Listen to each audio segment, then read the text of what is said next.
All right, we are back for the post-game show to get you in the know. I am here with Jason Watson Jr. Uh, Saints dropped one, but win, lose, draw. Like the Postal Service, they'll win, sleep. We're gonna be there post-game, pre-game. This one definitely, just I, despite the comeback, we've seen that multiple times, right? It just felt like it wasn't gonna happen, like we've seen multiple times. But either way, Saints dropped the game. I said pregame that I don't care about who has to lose or who has to do what to get into the playoffs. I feel if we don't win out, we don't get in. We'll see. That there's still a chance, but I don't know how much I even want that chance at this point. Yeah. Yeah. Um, but yeah, how you feeling after the loss? I mean, it's a tough loss going on the road. I've said it in the preview. I thought that it was going to be a close game, which it ultimately ended up turning out to be. At Right. least that's what the score showed. But obviously, that's not the whole story. But I mean, we fall to 7-8, and now you're looking from the outside looking in. I mean, you have to win the next two games to even give yourself a shot. Um, Obviously, Tampa Bay still has to go through Jacksonville. That even if Trevor Lawrence isn't able to go in that game, it's still going to be a tough matchup for them. So Right. I still kind of holding on to that hope that we can somehow slip in there. But the Saints they have to do their job, and they didn't do it tonight. Yeah, this game was. I mean, I know the Rams are kind of cooking lately, and they've looked good. Me and Dave talked about their offense being, much. It looks good on paper. They've dealt with some things. They're kind of figuring it out at the right time. If you want to get into the playoffs in the NFC, um, but this is. I've said that it felt like there were some games where the defense looked like they were just not interested, and that's kind of how they've been slacking. Last week, it was obvious they came to play, right? There was no question about it. But tonight, it wasn't even that they just looked disinterested. Dave called it. Like this Rams team is like tough to match up against for the Saints. They just have weapons that we don't match up well against, Yeah, and that definitely. was just a very bad showing by the defense. Yep. And I've been a defender of the defense almost all season, but that was by far It, one of the worst performances. it's crazy because like the way the defense went out and performed, and like it's not like there wasn't the effort. It just like it really looked like they struggled to keep up with the Rams offense. And it like watching the game, it the Rams offense felt a lot like what the Saints offense should be able to do, but they're just not able to do it, and it's disheartening to say the least. I think the read earlier on Twitter or X, Saints fell to 1-6 against teams with 500 or above records, and it just can't get it done. Yep.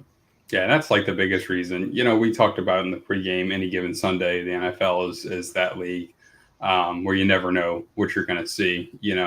And it's crazy to me that uh, you know we talked about the on paper thing and the Saints offense and the weapons that they had. We're obviously down, Michael Thomas, and that's an issue. But even before that, it just didn't look like we were going to do much with the offense that we had. But we'll let Patty V, we'll slide him into the stage here. Get this What's all going on, set up guys? properly. Let's go on, man.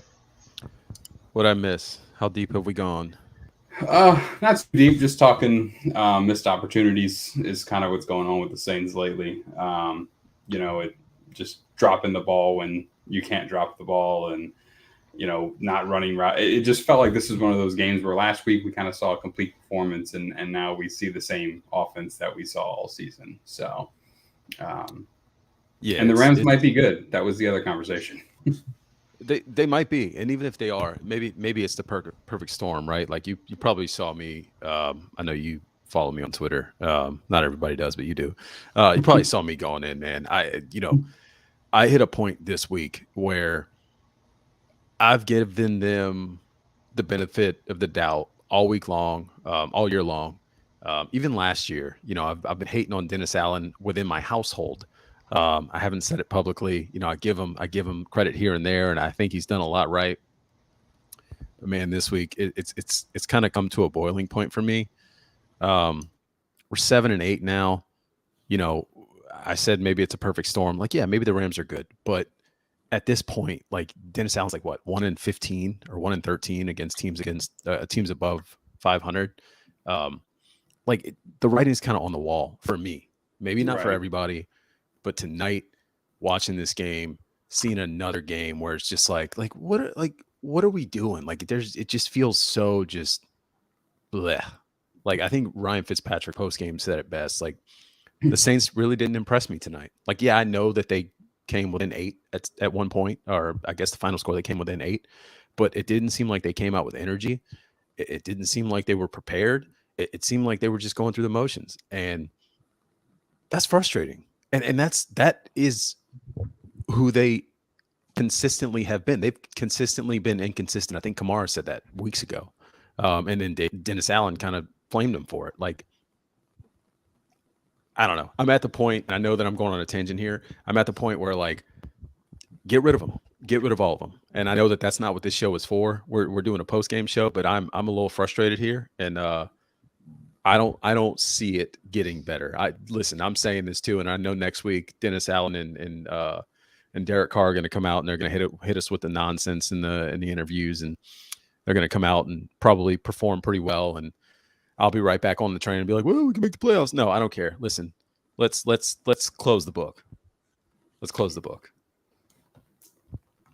That's it. I know. I could have been a lot meaner. Yeah.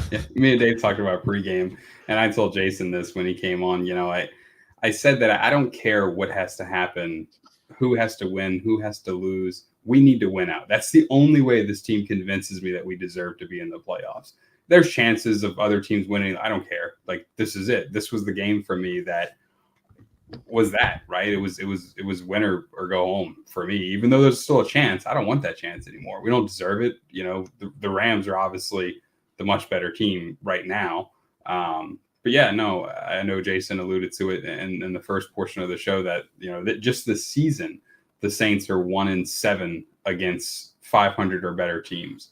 That's just inexcusable. Like, I understand you're not going to win all the games with teams with positive records, but you can't lose 7 of 8. That's just not, it doesn't even make any sense. 50-50 is what those games should be against teams with winning records, But yeah, we got Dave now. We got the whole Who Effing Knows group for the post-game show. They'll be recording right after, so make sure you tune in to them. I know you said this was a post-game show for the Saints, but here we are. We got both guys Who Effing Knows, so Who Effing Knows everywhere. Make sure you tune into those guys as well. But yeah, getting back into the Saints, man, I'm also tired of seeing these stats. I mean, if you would have told me that my starting quarterback threw for 27 for 40, 320 yards, 3 touchdowns, only 1 interception, and had one receiver with 123 yards, another with 70, and guys with double-digit catches outside of the running back had a higher than 10-yard average on catches, I would think that you win that game. Like, those all feel like winning numbers, but they're just empty. It's just so frustrating to see week after week, like these 300, 350 plus games. Meanwhile, you got, I forgot who it was last week. I think Dave talked about it in the first. Josh Allen threw for 95 yards and they win. Like, how? Like, what are we doing with this offense? I just don't understand it. Yeah, you would think at least with those stats in the game, right? Like, and I see the final score, but like, we were not in this game. And then right. the one small when we were in this game for whatever reason, with 4 minutes left, we decided to onside kick, which makes no sense to me. None.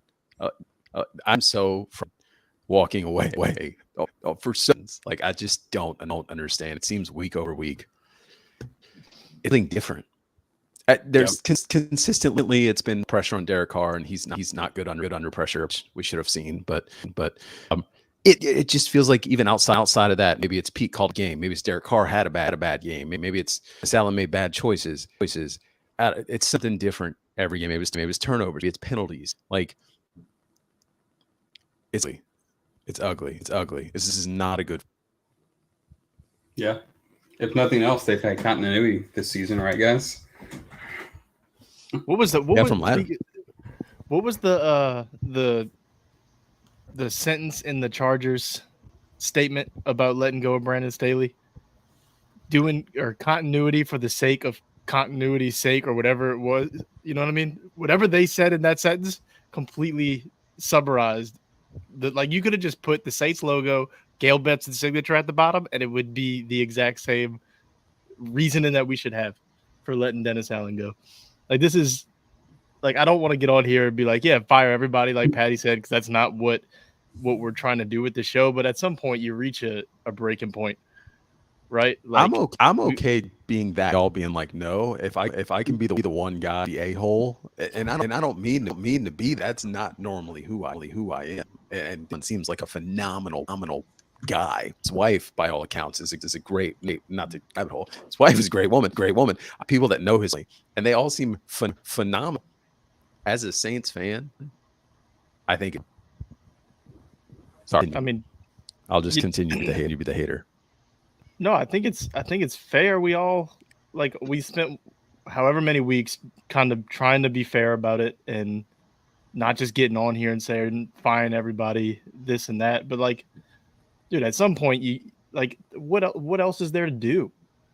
Like we've seen the same things over and over again. It's the same issues. Nothing gets fixed. Like even last week, yeah, they win the game and it was their best game of the season. But like we talked in the pregame, the first half of that game, almost it was the same issues. Like they can't start hot. They figure something out at the end and make it look better than it actually was. Almost get you to buy it a little bit. And they have a chance tonight to get the whole fan base was if they'd have won this game, couldn't like at the end like that wouldn't have mattered. I think everybody was out at that point.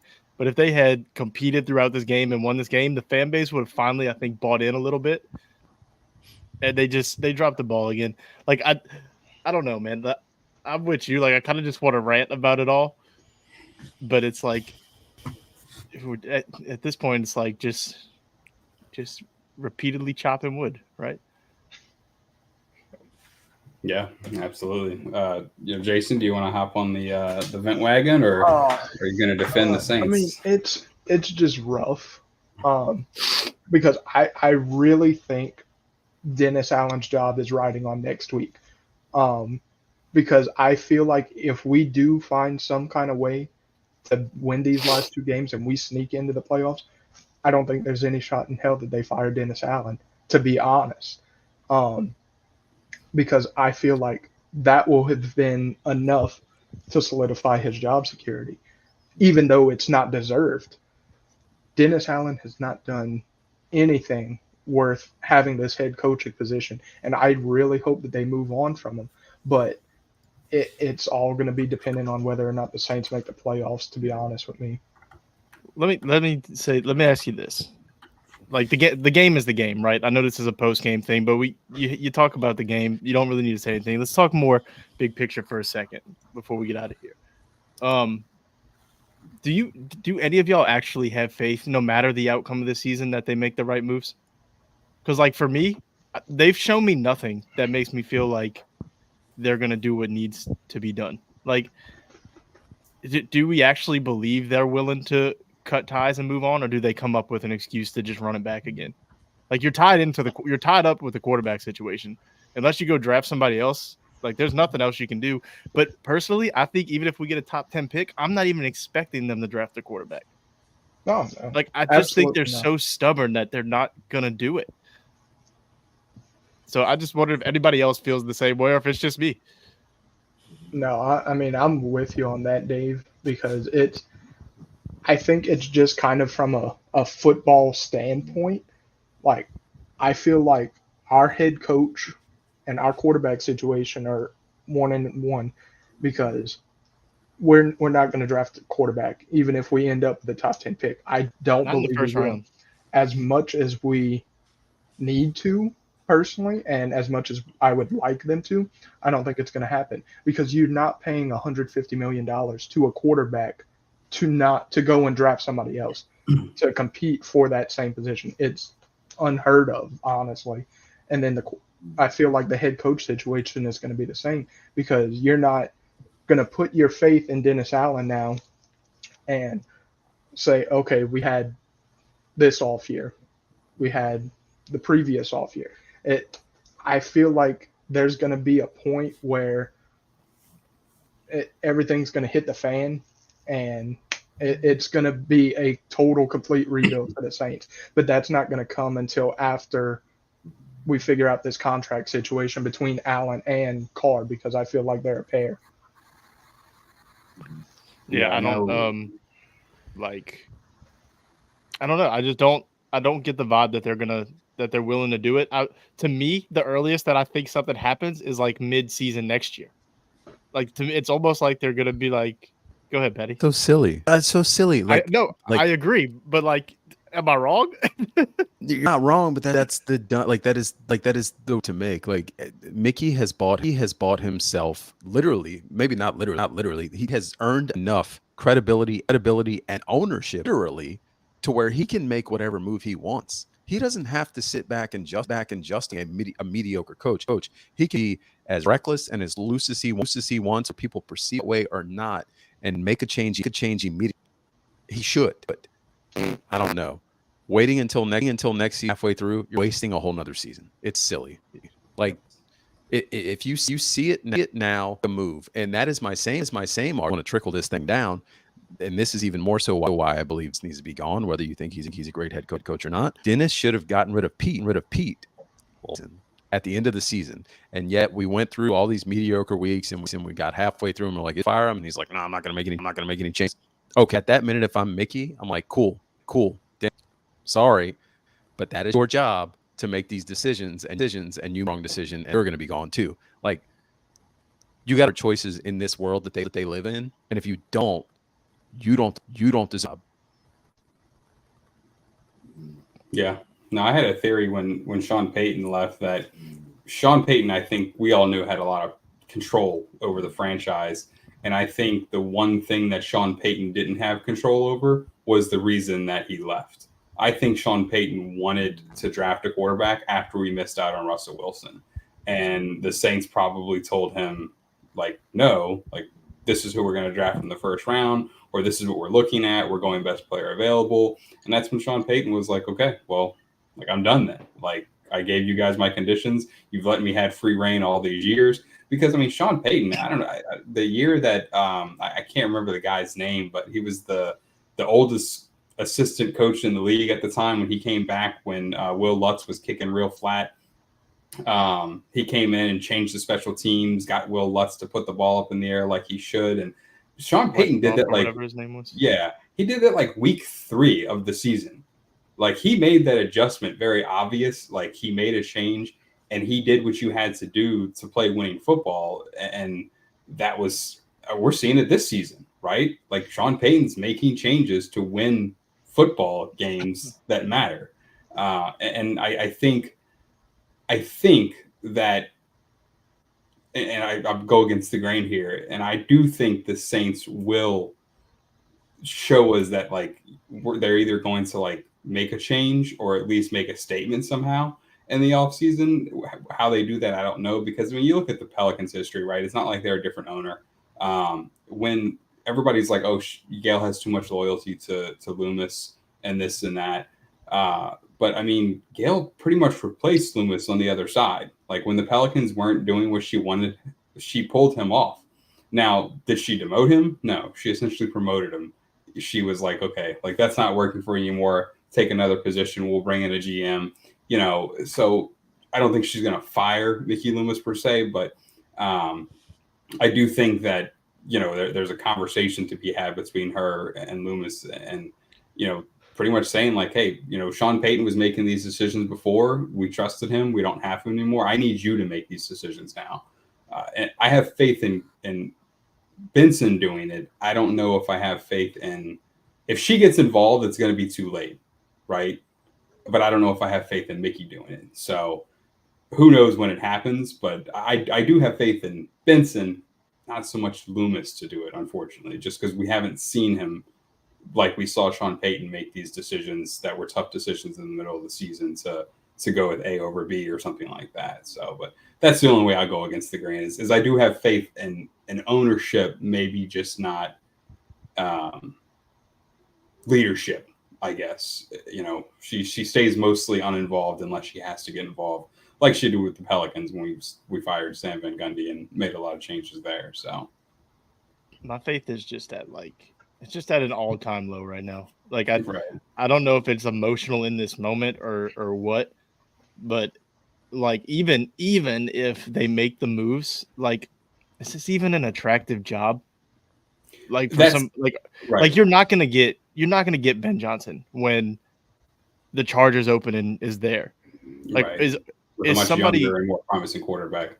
Yeah, like, are you going to get one of these guys that, like, last year you had no quarterback? Like, you could have hired whoever you wanted. Basically, clearly, you were letting whoever was the head coach come in and get the quarterback they wanted because they just went out and signed Derek Carr for all this money. So you could have had Bieniemy, let him choose the quarterback that was available to him, whether it was through the draft or free agency, however he wanted to do it. But now it's like you're hiring somebody that's tied to this terrible quarterback contract, and I don't know, maybe you get a guy that comes in and thinks he can fix Derek Carr, but like Derek Carr's how many years into his career and it's the same issues. So can anybody really fix that? Yeah. Ain't nobody fixing Derek Carr. Yeah, so it's like he's gonna be who he is. Like he's mediocre. And I'm not. This is not me trying to dog people dogging Derek Carr, right? Like he's not good under pressure. He's been good enough in his career to have good numbers to win some games, but he's been middle of the pack, and that's who he is. Like he's that's it. Like I don't even know what else to say about him. There's nothing great. When he was coming in, I was thinking, like pre-snap reads, he's gonna get us into the right looks. No, he ain't doing that, and that's not who he's been. And I was wrong. I apologize. I just. And I think the worst thing, and I said I would crap on him. One last thing, I'm gonna crap on him with it. The one thing I don't like is that he doesn't own that he's mediocre. He thinks he's the second coming. It seems. Maybe I'm wrong. And you see that spill over into his post-game interviews. You see that spill over into his interactions with his teammates on the field. There's between being a leader and being arrogant. And sometimes he comes across as very arrogant. And I see that. And this is not in any way, but I was that way when I played back, and people wouldn't do what I wanted. I would mess up. I would yell at them. I see that in Derek Carr, and I'm telling you that ain't the way to go. I'm just gonna let you know. I just want Derek Carr to have Jameis's like personality and leadership. At least I'd feel good about him off the field. Somebody said watching Derek is like watching a roller coaster, and I said, well, if Derek Carr's a roller coaster, he's shit. What was it? The Barnstormer. Yeah, and Jameis was a Rip Ride Rocket, because they're two different levels of my friend. Yeah, I don't know. I definitely it's unfortunate, I think I've probably said this to you guys before somewhere or another, whether it was on Who Effing Knows when we talked about the Saints coming into the season or post game shows for this year. I didn't want Dennis Allen. I definitely didn't want Derek Carr. I feel like it's another one of these situations. And then the Derek Carr thing, I'm like 100%. I know I've said it in a pre or post game show before. There's another way to say this, but we'll try and keep it PG. But I always say that if you walk into McDonald's 5 days in a row and you get bad service every day, might be you. It might be you that's causing that. And I just feel like to get into an argument with your center, like that center, not just your center, that guy who nobody. I don't think I've ever heard him speak. I'm gonna be honest with you. Right. Exactly. Yeah. And the thing was those comments weren't even directed at him. Eric McCoy was up for his other offensive lineman. Definitely a much larger than just that interaction. Right. Oh yeah, it was definitely just boiling over to that point, but just we've seen it all season, like when he's just yelling at guys and and this and that. And I mean, we've seen some of the greats throw tablets. Drew Brees has gotten frustrated. I mean, Drew Brees like straight up like tried to punch a guy once. He was so mad on the other team. But like you see that like anger in the greats, and it has a place. But the places that he's doing it's round peg in a square hole constantly, and it sucks because like you said, even if you do make a change at coach, like what do you do? Like, do you just do whatever you can to dump the contract, which no one really wants to take?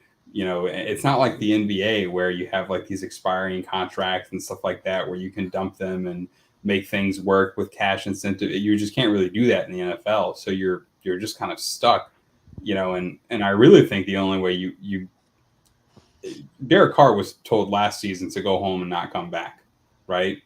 I think the only way you convince a head coach to come here is to tell him, we'll draft whoever you want at quarterback. And if you don't want Derek Carr, we'll eat the money. That's the only way you do it. How many years does he have left? I think it's going to be 2 after this year, I believe. So I think it was a 3-year deal. I'm of the mindset, and this is not typical, but I'm upset that you do what it takes to get the best quarterback you can on this team.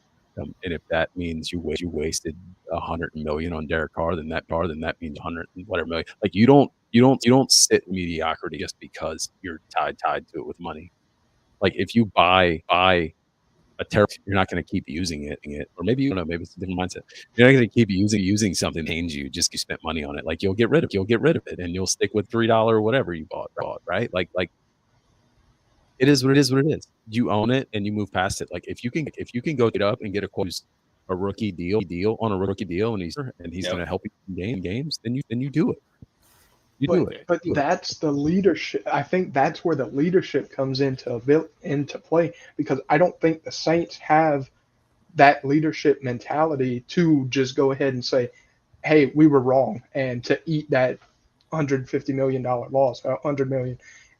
I don't think the Saints have the right people in the organization right now to go ahead and say that they were wrong, because I feel like they will keep riding it until something has to change, even though it already should. Yeah. No, I'm right there with you. Like I said, I don't know if I have faith in the leadership. I have faith in the ownership. And if ownership stepping in, we're probably having the same conversation this time next season. Like, and that's a shame because it shouldn't take that long to happen. But that's my biggest fear is I have faith in ownership. I just don't have faith in leadership because, we've wasted draft capital on a guy who was signed and still isn't playing right now in Davenport. We wasted draft capital on another guy who's not playing in Peyton Turner. If we can waste draft capital on defensive ends, waste it on a quarterback. You know what? And me and Dave talked about it. If there's one thing in sports fans need is hope. Going into this week, it felt like we had hope.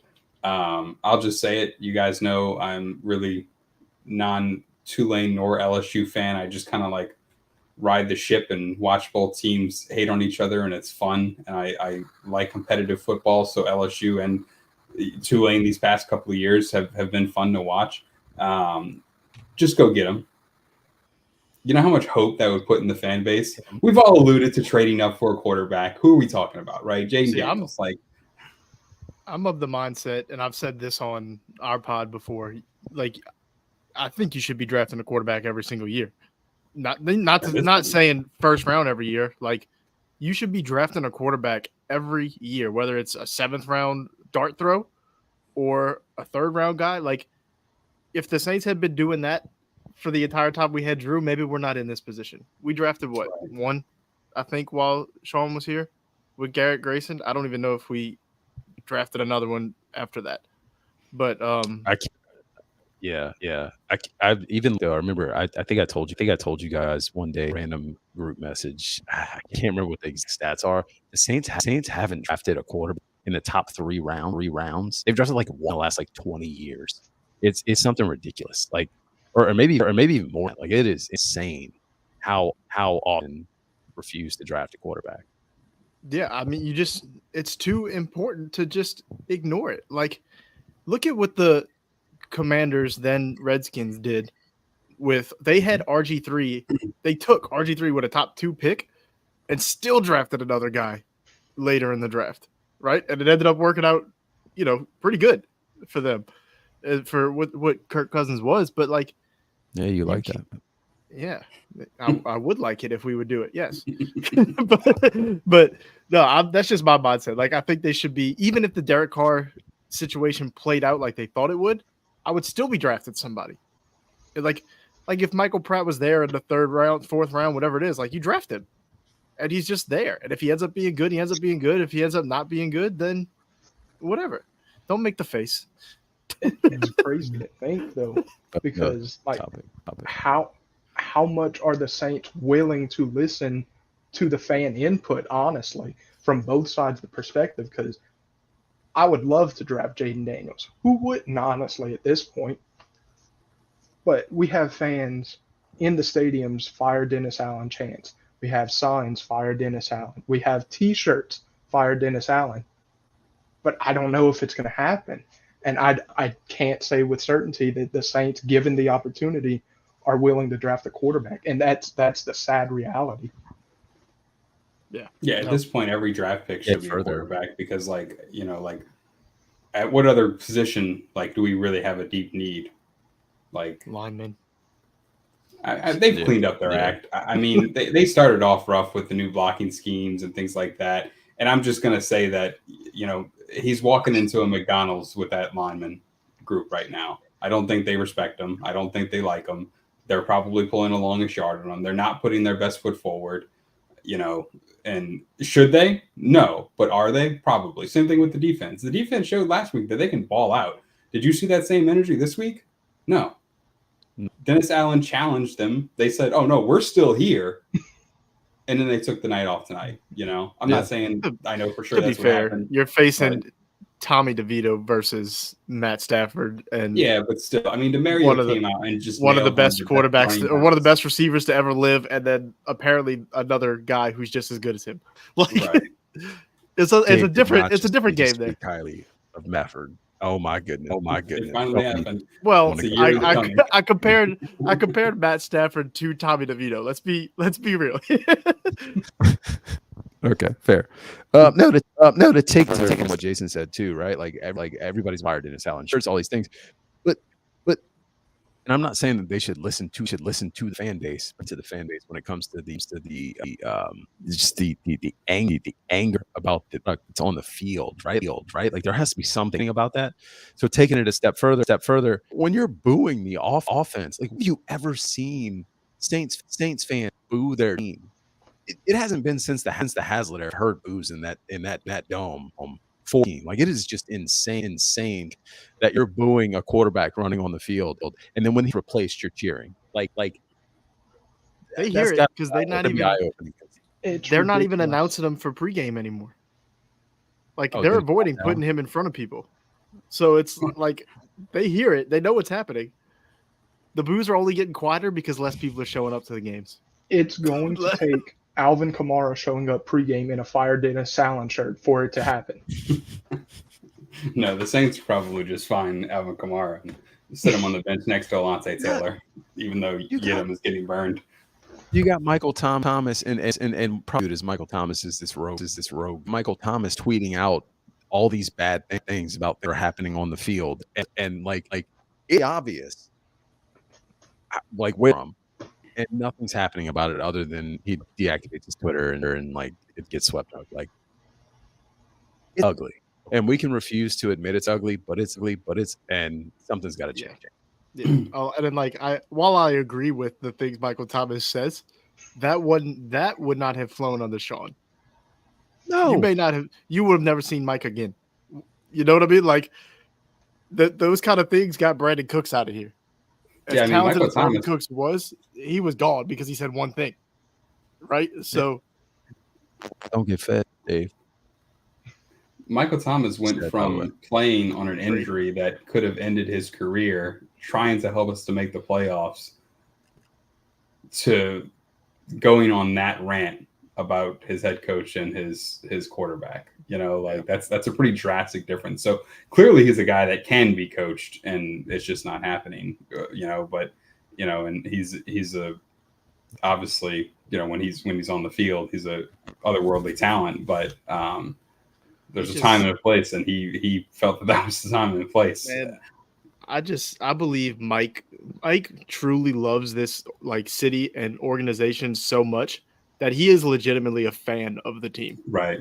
And when he's not playing, he's just tweeting like a fan. Whether he should be or not is a different conversation. But that's just like you can see it. The tweets he's saying, there's 10 other people on my timeline saying the same thing. Yeah. Mike is so passionate about it. He's just being a fan. I feel like there's a good bit of players in the locker room that have that same mentality. They might not be as vocal about it as say Thomas is, but it kind of begs the question, like, who has more respect in the locker room? Is it like from the front office point of view? Is it Dennis Allen, or is it the players that are out on the field like day in and day out? And right now, I feel like Allen's winning that battle when he shouldn't be. These dudes care. Like these players still care about this team. That's the only reason Dennis Allen is not 4 and whatever right now, because they have games like tonight where they almost come back again. Like these dudes care so much about it. Like I think that's the only thing that's really keeping Dennis around. Maybe is because like it doesn't look like he's lost the team because they're still fighting at the end of games. It's not like when you watched that Chargers game the other night, it was over for Brandon Staley, right? Like that's not happening to this team. And every time it looks like it's going to, they found a way back in the game. Yeah, I just wish we'd have like one embarrassing loss. That's all. Like we have like nothing. Die already. I've tweeted it 3 times. Just die already. It looked like tonight could have been it. Yeah. I mean, I hate to say I was ready for it, but yeah, I was like, all right. Me and Dave said this is the last game to give us hope, and they have not given us hope. And then all of a sudden, boom, hope came out of nowhere.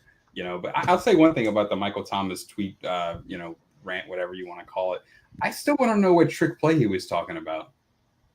I don't know. Like he was like, at this point, nothing's working. Just run the trick play. Like, what trick play? Like I'm still wondering to this day. Like, what Michael Thomas? I know you're not watching, but if you ever watch this, just let us know the trick play. Our DMs. He also tweeted about the quarterback setting up receivers to get hurt. Tom Brady was tweeting the same thing a week later. So they're on the same page here. Tom Brady also said that you're going with that over me, and we all know who he was talking about. So, I'm just saying. I'm not saying. I'm just saying. Man, this game went from the nail in a coffin meme to the Undertaker coming out the coffin meme. And I need them to just die. I don't understand why we keep going through this every week. I'm hoping that if we lose next week, that's it. Like, just be done with it, please. I can't handle this anymore. Yeah. All right. Well, we'll wrap it up here. This is the post-game show to get you in the know. Like I said earlier, win, lose, or draw, we're going to be here pre- and post-game the rest of the season. So like, comment, subscribe, let us know you're here, and we'll be back next week.